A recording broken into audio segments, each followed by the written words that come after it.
सुलेमान जन्म से ही अंधा है। हर बार जब वह बाहर जाता था तो उसे अपने शरीर के चारों ओर रस्सी बांधनी पड़ती थी। रस्सी की लंबाई मध्यम या घर से जंगल के किनारे तक की दूरी होती है। जंगल के किनारे भी अक्सर इंसान की परछाई नजर आती है।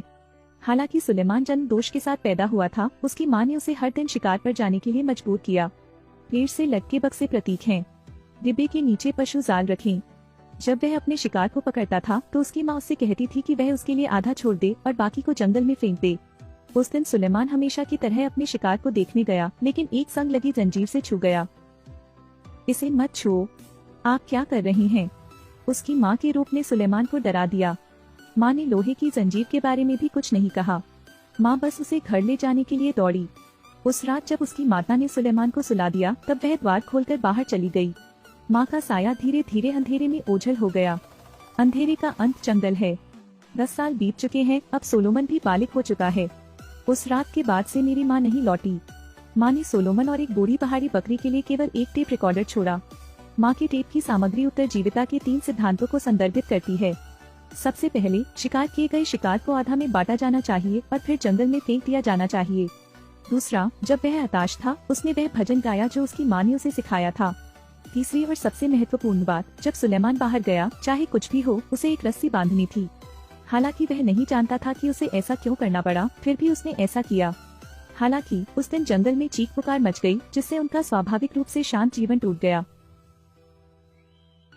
चीखने की आवाज नहीं आ रही थी, इसलिए वह आवाज के करीब चला गया, लेकिन रस्सी की लंबाई ने उसे आगे बढ़ने पर मजबूर कर दिया। कभी कभी वह सोचता कि आखिर उसकी माँ उसे यहाँ छोड़कर क्यों चली गई। दूसरी रस्सी की लंबाई केवल जंगल के किनारे तक पहुँच सकती है। बस इस बारे में सोचते हुए सुलेमान को सोने में कठिनाई हो रही थी। इसी समय जंगल में बकरियों की आवाज सुनाई दे रही थी।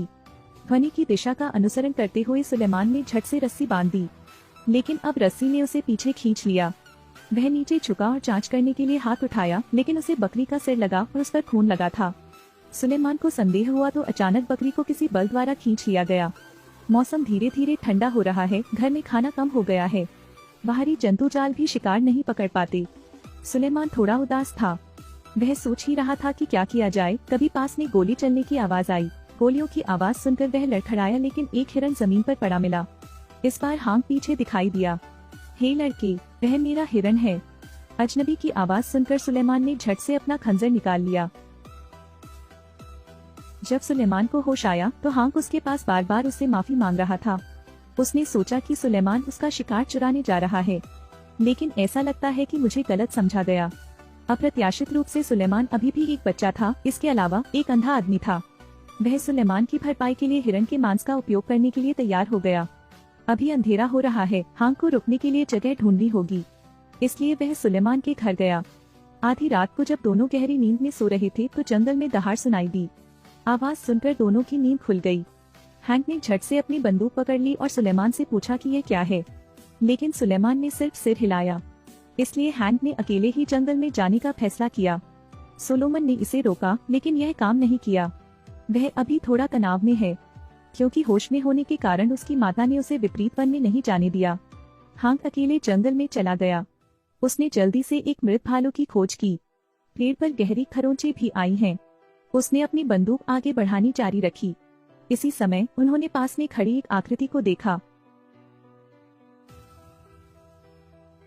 फिगर अचानक हैंक पर गर्जना करता है। वह डर के मारे भाग गया। जंगल से बाहर भागने के बाद यह आकृति गायब हो गई। हैंक घबरा गया और घर वापस चला गया। उस अजीब बात के बारे में बात कर रहा था जो अभी अभी सोलोमन के साथ हुई थी, लेकिन सुलेमान ने खुद को एक कंबल से ढक लिया। जाहिर है कि वह उस सवाल का जवाब नहीं देना चाहता था। अगले दिन सुलेमान ने हाँक से हिरन की जांघ मांगी, फिर जंगल के किनारे चला गया। रस्सी खत्म होने पर उसे जंगल में फेंक दिया। इसे देखने के बाद हैंक को थोड़ा शक हुआ। सुलेमान ने हाँक के साथ अपनी माँ के निर्देशों पर बात की। क्यों आधा काटकर जंगल में फेंक दिया? क्या यह अभिशाप है? हाँक ने मान लिया कि सुलेमान कुछ जंगली जानवरों को पाल रहा है, इसलिए रात में गुर्राहट हुई।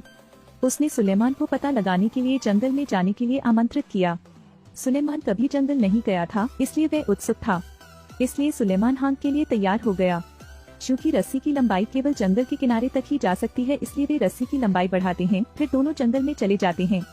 सुलेमान हाँक से भी सावधान नहीं था, पर अब सुलेमान को एक जादुई शक्ति द्वारा एक चट्टान से नीचे खींच लिया गया था। हांक ने जल्दबाजी में सोलोमन का पीछा किया। दोनों की देर तक रुकने की हिम्मत नहीं हुई, उठकर घर चले गए। अजीब कहानी ने सोलोमन को डरा दिया। वह डर के मारे सोफे पर दुबक गया। हांक ने यह देखा, इसलिए उसने कोठरी से एक नोटबुक निकाली। यह वह नोटबुक है जिसे सुलेमान की माँ पीछे छोड़ गई थी। ऊपर सुलेमान की एक बच्चे के रूप में छोटी कहानियां हैं। हांक ने इसे धीरे से पढ़ा। सुलेमान उसके खिलाफ झुक गया। इस वक्त आप दोनों पिता और पुत्र की तरह हैं। लेकिन अचानक नोटबुक में एक अजीब सा चित्र दिखाई दिया। हांक ने ज्यादा नहीं सोचा, अगले पृष्ठ की ओर मुड़ता रहा। लेकिन इस पेज हांक ने केवल एक वाक्य पढ़ा और फिर अचानक बंद हो गया। डायरी में सोलोमन की माँ साफ लिखती है कि सोलोमन के पिता का खतरनाक अस्तित्व है। अगला वाक्य एक रस्सी है जो एक व्यक्ति को बांधती है, एक लोहे की जंजीर जो एक व्यक्ति को बांधती है। लगता है हांक कुछ समझ गया। सुलेमान ने पूछा कि उसने पढ़ना क्यों बंद कर दिया। हैंक ने कुछ शब्द कहे और सुलेमान को बिस्तर पर भेज दिया। सुलेमान के सो जाने के बाद हैंक अपने पशु जाल और बैग को जंगल में ले गया। वह चट्टान के किनारे आया। नीचे एक बरामदा था। उसने इधर उधर देखा, फिर जानवर के जाल को खोलकर जमीन पर रख दिया। उसी समय सुलेमान हांक को बुलाने के लिए उठा, लेकिन किसी ने कोई जवाब नहीं दिया। इसी दौरान जंगल में गोली चलने की आवाज सुनाई दी। सुलेमान ने जल्दी से रस्सी बांधी और जंगल में चला गया। उसने अभी जाकर हैंक को बुलाया। जब वह चल रहा था, सुलेमान हांक के सामान से लड़खड़ा गया। सुलेमान जानता था हांक पास था, लेकिन अब रस्सी खत्म हो गई है। अगर आप जारी रखना चाहते हैं तो आपको रस्सी खोलनी होगी। सुलेमान ने ज्यादा नहीं सोचा, रस्सी खोल दी। वह चट्टान से नीचे झुक गया। चूँकि वह अपने आसपास को नहीं देख सकता था, वह केवल रेंग कर टटोल सकता था। सुलेमान ने अपने हाथ पर ताजा खून महसूस किया। उसने हांक को हिलाने के लिए अपनी ताकत का इस्तेमाल किया। हांक की अनुत्तरदायिता देखकर सुलेमान टूट गया। उदास आंसू। अचानक सामने से आवाज आई। सुलेमान सावधानी से पीछे हट गया। उसकी आंखों के सामने एक वनवासी प्रकट हुआ। वह पागलों की तरह सोलोमन की ओर दौड़ पड़ी। सौभाग्य से हांक ने जो पशु जाल बिछाया था वह जंगल के लोगों को नियंत्रित करता था। उसने सख्त संघर्ष किया। लोहे की जंजीर भी खींची जाने वाली है। अब सुलेमान को अपनी माता की बातें स्मरण आई और निराश होकर वह भजन गाने लगा जो उसकी माता ने उसे सिखाया, या तो वह गुनगुनाने लगा।